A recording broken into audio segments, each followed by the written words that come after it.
फिर आगे भगवान ने देखा कि मेरा परिवार तो बहुत बड़ा हो गया। अब जब परिवार ज्यादा बड़ा होता है ना तो मुखिया की जिम्मेवारी बढ़ जाती है। कौन कहाँ है, क्या कर रहा है, कैसे रह रहा है, कोई गड़बड़ तो नहीं कर रहा है। कितना बड़ा परिवार हो गया श्री कृष्ण का, 56 करोड़ यादव हैं ऐसा शास्त्रों में वर्णन है। सब मिला के 56 करोड़ यदुवंशी हो गए। तो श्री कृष्ण एक बार अपने बच्चों को बुला के ले गए, कहीं बगीचे में कुछ खेल आयोजित किया बच्चों ने। श्री कृष्ण बैठ गए, बच्चे खेलते खेलते देखे तो एक कुएं में एक बड़ा विशाल जीव पड़ा हुआ है। क्या है वो है गिरगिट। उस गिरगिट को देख करके मन में आया कि इतना बड़ा गिरगिट तो आज तक देखा नहीं गया। तो श्री कृष्ण से कहा, उन्होंने जाके उसको स्पर्श किया, शरीर तो वहीं पड़ा रह गया, उसमें से एक दिव्य पुरुष प्रकट हो गया। श्री कृष्ण ने पूछा, श्रीमान जी आपका क्या परिचय है, कौन है आप, अपना परिचय दीजिए। वो बोला, जब जी हमें नहीं पहचाना। निर्गुण नाम नरेंद्र आमिक्षवाकुतनया प्रभु दान स्वाख्यायमानेषु यदि ते कर्म स्पृशम्। महाराज मैं सूर्यवंशी राजा हूं, मेरा नाम है नृग। अच्छा, तो तुम्हारी ये दशा कैसे हो गई, गिरगिट कैसे बन गए, और तुमने क्या विशेषता है तुम्हारे अंदर। उसने कहा, भगवान आपने यदि दानियों के नाम कहीं सुने होंगे तो मेरा नाम जरूर सुना होगा।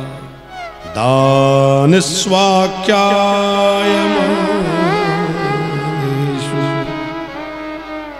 मैंने बहुत दान किया जीवन में। श्री कृष्ण मुस्कुराए और पूछा, क्या दान किया है। बोले, मैंने सबसे ज्यादा गैया दान करी है। ठाकुर जी ने कहा, कितनी गैया दान करी है। बोले, ये प्रश्न तो बिल्कुल वैसा है कि बरसात होने के बाद कोई पूछे कि कितनी बूंदें गिरी, कोई गिन सकता है। बोले, मैंने इतनी गैया दान करी है जिसकी कोई संख्या की गणना ही नहीं हो सकती। भगवान बोले, फिर इतनी गैया दान करने के बाद तुम्हारी ये दशा कैसे हो गई। पक्का तुमने जो है बूढ़ी गैया दान करी होगी, किसी मतलब की नहीं रही। तो चलो पंडित जी को दे दो। हाँ, लोग ऐसे होशियार होते हैं, घर में रखा अमरूद जब पिलपिला होने लगे तो धीरज से मंदिर में चढ़ा जाते हैं। हाँ, नोट कहीं ना चले, आरती की थाली में चुपचाप छोड़ दो। अब पंडित जी की हेडेक है, वो करें जो चढ़ाना है। तो बड़े चढ़ाओ। बाबूजी कह रहे हैं 10-20 के नोट जो है वो ऐसे ही आते हैं। हमने कहा 10-20 का चढ़ाओ।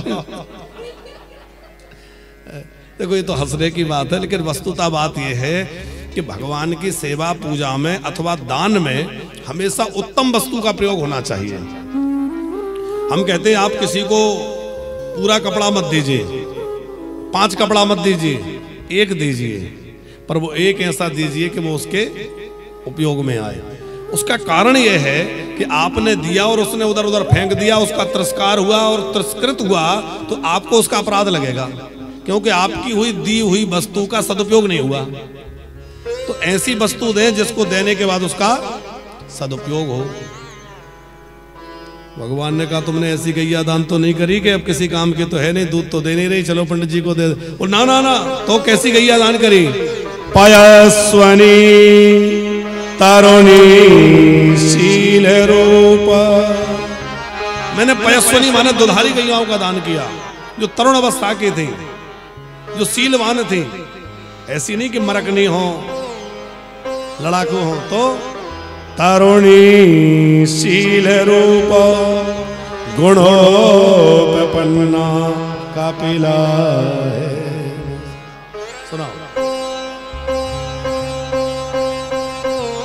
न्यायार्जिता रोप्य खुरा सवत्सा दुकोल माला भरण ददारु।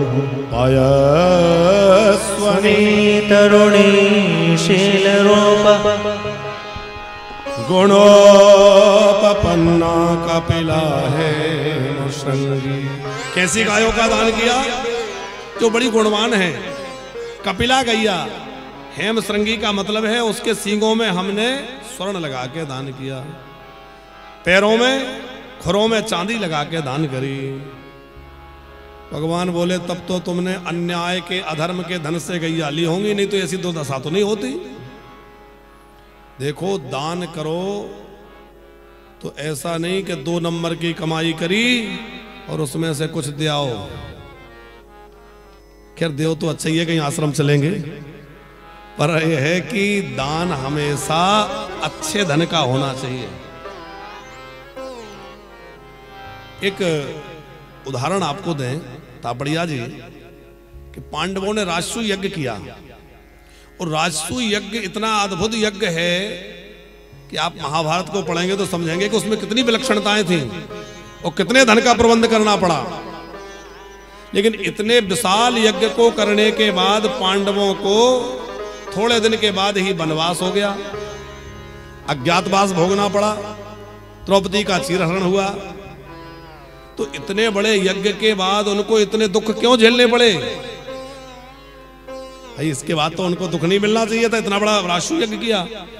तो श्रीमद् देवी भागवत में यह प्रश्न जब जन्मेजय जी ने पूछा तो भगवान वेदव्यास उत्तर देते हैं कि पांडवों ने जिस धन का विनिमय उस यज्ञ में किया वो धन शुद्ध नहीं था। वो राजाओं से जबरदस्ती टैक्स के रूप में छीन करके और अनाधिकृत रूप से धन इकट्ठा किया गया था। तो धन की शुद्धि ना होने के कारण इतने बड़े राजसू यज्ञ का भी यथोचित फल पांडवों को प्राप्त नहीं हुआ। तो हम बड़े बड़े यज्ञ, अब पांडवों से बड़ा यज्ञ तो हम नहीं कर सकते,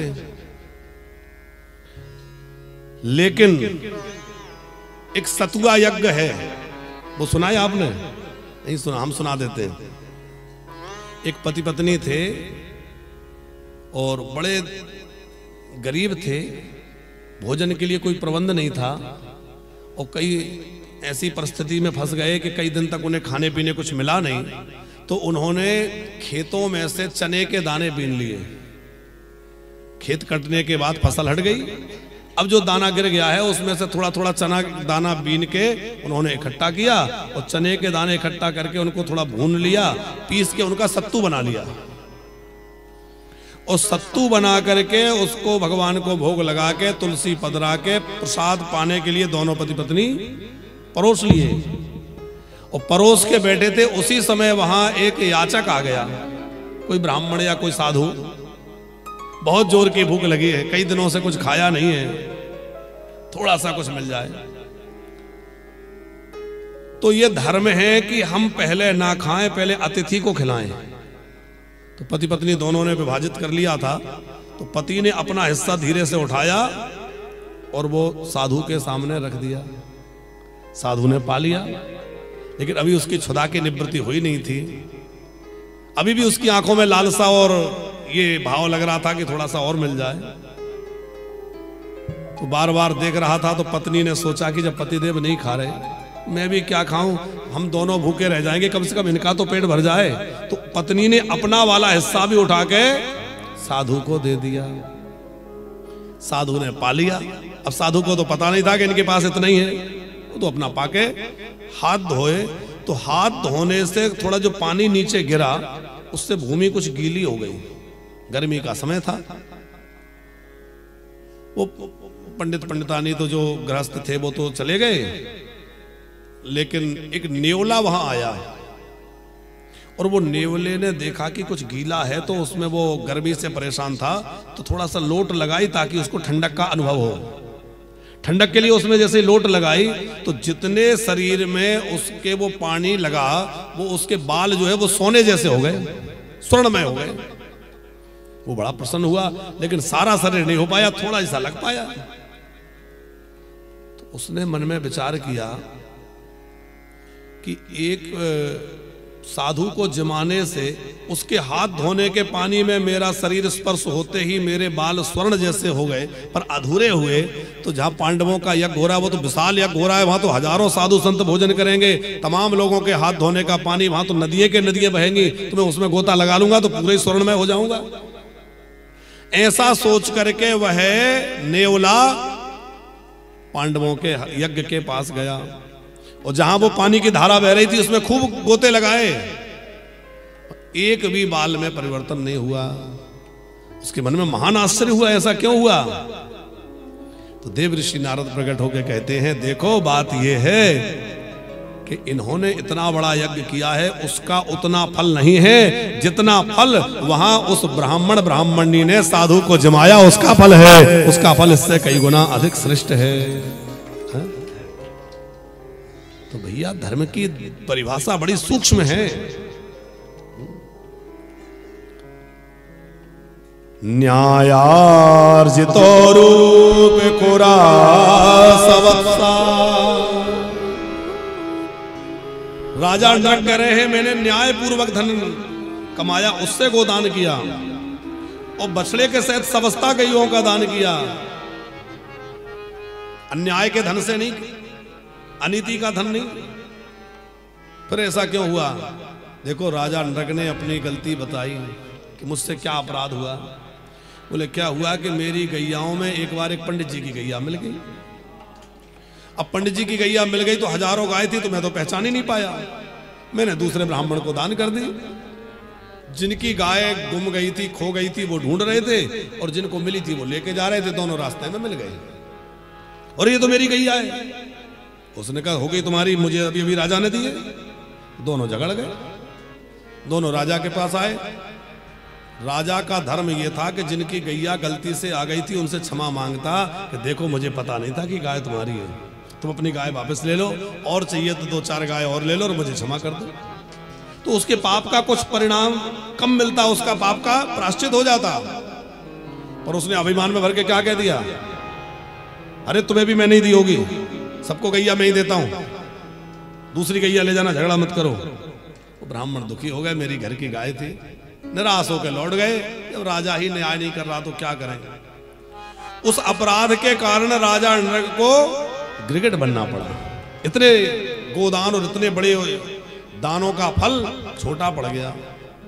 निष्फल हो गया तो नहीं कह सकते, पर वो छोटा पड़ गया और ये अपराध बड़ा हो गया।